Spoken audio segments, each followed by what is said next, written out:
जय हिंद दोस्तों, कैसे हो आप लोग। मेरा नाम है अमित और स्वागत है आपका नॉलेज अड्डा विद अमित पे।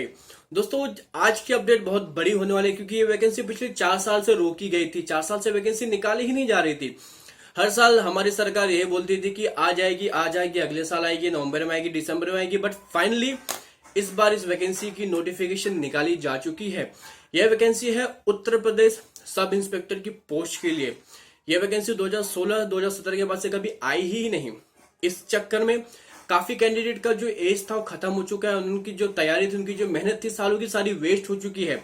बट इस नोटिफिकेशन में सबसे जो बुरी बात पहले मैं आपको बताता हूं कि यहाँ पे हमारी सरकार ने इस जॉब के लिए जो भी कुछ स्पेशल छूट मिलनी चाहिए थी, जो लोगों का पिछले 4 साल में एज निकल चुका है, उनके लिए कोई भी छूट इस नोटिफिकेशन में नहीं दिया गया है।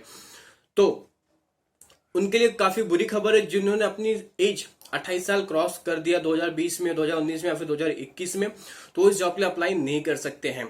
और साथ ही साथ यहाँ पे 9534 पदों पर वैकेंसी निकाली जा चुकी है। मेल फीमेल कोई भी जॉब के लिए अप्लाई कर सकता है। 3 अलग अलग पोस्ट है, प्लाटून कमांडर, सिविल पुलिस और फायरमैन। बट फायरमैन के लिए फीमेल कैंडिडेट अप्लाई नहीं कर सकती, सिर्फ मेल वाले ही एलिजिबल होते हैं इस पोस्ट के लिए। और यहाँ पे क्वालिफिकेशन क्या होने वाली है, एज क्या होने वाली है, एग्जाम पैटर्न क्या होने वाला है, नेगेटिव मार्किंग होगी कि नहीं होगी, सब कुछ हम डिटेल्स में आज की वीडियो में जानेंगे। तो चलिए फिर आज के हम वीडियो को शुरू करते हैं।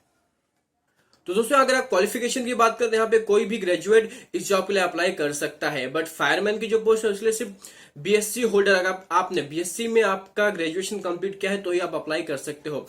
और अदर पोस्ट के लिए अगर आपने बीए, बीकॉम, बीएससी, बीबीए, साथ में होटल मैनेजमेंट से जुड़ी कोई भी डिग्री, स्नातक की डिग्री आपके पास होगी तो आप इस पोस्ट के लिए अप्लाई कर सकते हो, आप क्वालिफाइड हो जाते हो। और सबसे अच्छी बात यह है कि ऑल इंडिया की वैकेंसी है। अगर आप बिहार से हो, राजस्थान से हो, हरियाणा से हो, एमपी से हो, तो भी आप इस यूपी पुलिस में भर्ती पा सकते हो, आप एलिजिबल हो जाते हो अगर आपके पास प्रॉपर क्वालिफिकेशन और आपकी एज उनकी क्राइटेरिया में बैठती है। तो अभी आपको एज के बारे में बता देता हूं, जो बहुत ही बड़ा इश्यू अभी फिलहाल चल रहा है। यहाँ पे 21 साल से लेकर 28 साल तक की एज मांगी गई है। अगर आप एससी, एसटी या फिर किसी अदर कास्ट से बिलोंग करते हो, आपके पास प्रॉपर सर्टिफिकेशन है, तो आपको 5 साल तक की छूट मिल जाती है।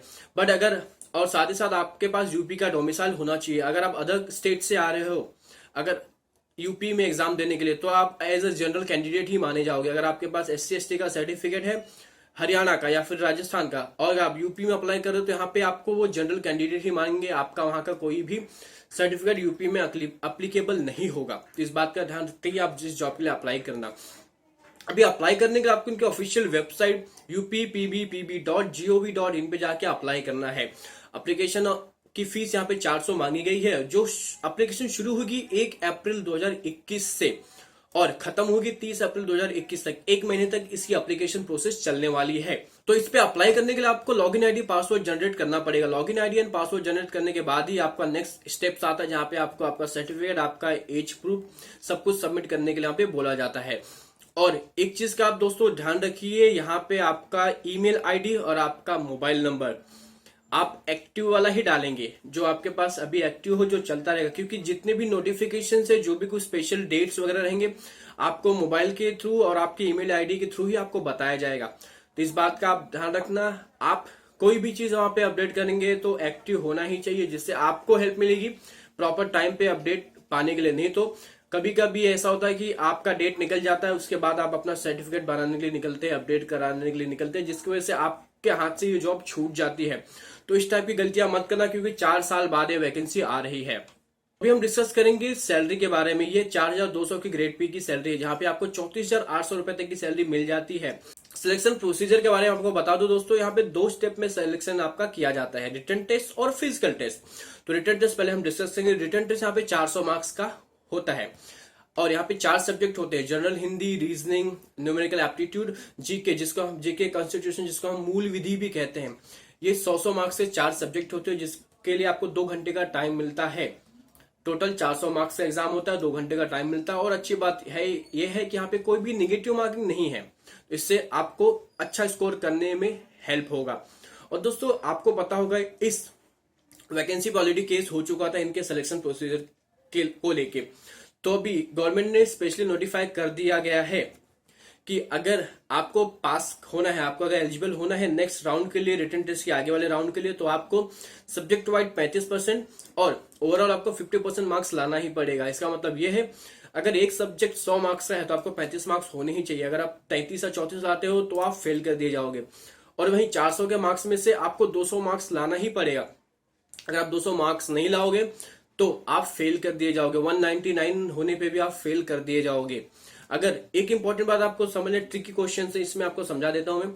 अगर आप 400 मार्क्स में से 300 मार्क्स लाते हैं और वहीं आपका किसी एक सब्जेक्ट में सिर्फ 33 मार्क्स है तो भी आप फेल कर दिए जाओगे, क्योंकि उनकी जो क्राइटेरिया है वो सब्जेक्ट वाइज 35% है और आपने सिर्फ 33% लाया तो आप फेल कर दिए जाओगे। इस बात का ध्यान रखते हुए उसी तरीके से अपनी तैयारी करके रखना, क्योंकि कंपटीशन बहुत लंबा होने वाला है, क्योंकि लोग पिछले 4 सालों से तैयारी कर रहे हैं सिर्फ इस पोस्ट के लिए। तो चलिए आगे बढ़ते हैं। मैं आपको बताता हूँ इनके फिजिकल टेस्ट के बारे में। फिजिकल टेस्ट इनका होता है, चेक की जाती है चेस्ट और रनिंग के बेसिस पे यहाँ पे आपका सिलेक्शन कर लिया जाता है। फिजिकल वाले दिन ही आपका ऑलमोस्ट डॉक्यूमेंटेशन भी यहाँ पे चेक कर ही लिया जाता है। चलिए आप अपनी स्क्रीन पे देख पाते होंगे। यहाँ पे पहले मैं बात करूंगा मेल कैंडिडेट के बारे में। और यहाँ पे मेल कैंडिडेट के लिए हाइट यहाँ पे 168 सेंटीमीटर मांगी गई है। अगर आपके पास रिजर्व सर्टिफिकेशन है, कैंडिडेट हो, तो आपको 160 सेंटीमीटर भी हाइट चल जाएगी। वही चेस्ट की बात करेंगे, जनरल के लिए 78 टू 94 सेंटीमीटर और अदर जो रिजर्व कैंडिडेट उनके लिए 77 टू 82 सेंटीमीटर की हाइट मांगी गई है। रनिंग की बात करते हैं दोस्तों, यहाँ पे 4.8 किलोमीटर की रनिंग आपको 28 मिनट में कंप्लीट करनी पड़ती है। 4.8 किलोमीटर का मतलब होता है 4800 मीटर, जो अप्रॉक्स 5 किलोमीटर ही होता है। 5 किलोमीटर से 200 मीटर कम होता है। तो ये आपको रनिंग 28 मिनट में कंप्लीट करनी होगी। जनरल और रिजर्व के लिए दोनों के लिए सेम रखी गई है। चलिए बात करते हैं फीमेल कैंडिडेट के लिए। फीमेल कैंडिडेट के लिए जनरल के लिए 152 सेंटीमीटर की हाइट होनी चाहिए। वहीं रिजर्व कैंडिडेट के लिए 147 सेंटीमीटर भी रहेगी तो भी आप अप्लाई कर सकते हो। वहीं रनिंग की बात कर ले, फीमेल के लिए 2.4 किलोमीटर आपको 16 मिनट में कंप्लीट करना पड़ेगा। 2.4 का मतलब होता है 2400 मीटर। की फिजिकल टेस्ट की जो टेस्ट है ये क्वालिफाइंग नेचर, यहाँ पे आपको किसी भी प्रकार की कोई भी मार्क्स स्पेशल नहीं मिलेगा, बस ये क्वालिफाइंग इन नेचर है, बट आपको क्वालिफाई करना पड़ेगा। अगर आप इस टाइमिंग से ऊपर नीचे करते हो तो भी आप रिजेक्ट कर दिए जाओगे इस जॉब प्रोफाइल के लिए। दोस्तों साथ साथ मैं आपको ये बताना चाहता हूं कि अभी इस एग्जाम पैटर्न के बारे में, कौन से सब्जेक्ट से क्या क्या कैसे आने वाला है, क्या वेटेज होते हैं, हिंदी में कहाँ से क्या क्वेश्चन पूछे जाते हैं, जीके, कॉन्स्टिट्यूशन हो गया, आपका मैथ्स, न्यूमेरिकल एप्टीट्यूड हो गया, कहाँ से कितने मार्क्स के क्वेश्चंस आते हैं, क्या वेटेज होता है, सब कुछ मैं मेरे आने वाली वीडियो में आप लोगों के लिए लाने वाला हूं। तो आप मेक श्योर अगर आप मेरी इस वीडियो को पहली बार देख रहे हो तो सब्सक्राइब करना मत भूलिए, क्योंकि लेटेस्ट गवर्नमेंट जॉब अपडेट्स की वीडियो मैं इस चैनल पे लाता ही रहता हूं। और साथ ही साथ दोस्तों आज की इस जॉब से जुड़ी हुई जानकारी मैंने आपको पूरी दे दी है, बट अगर आपके मन में कोई भी डाउट होगा तो आप मुझे कमेंट करके बिंदास पूछ सकते हो। मैं मेक श्योर आपके सवालों का जवाब जरूर दूंगा।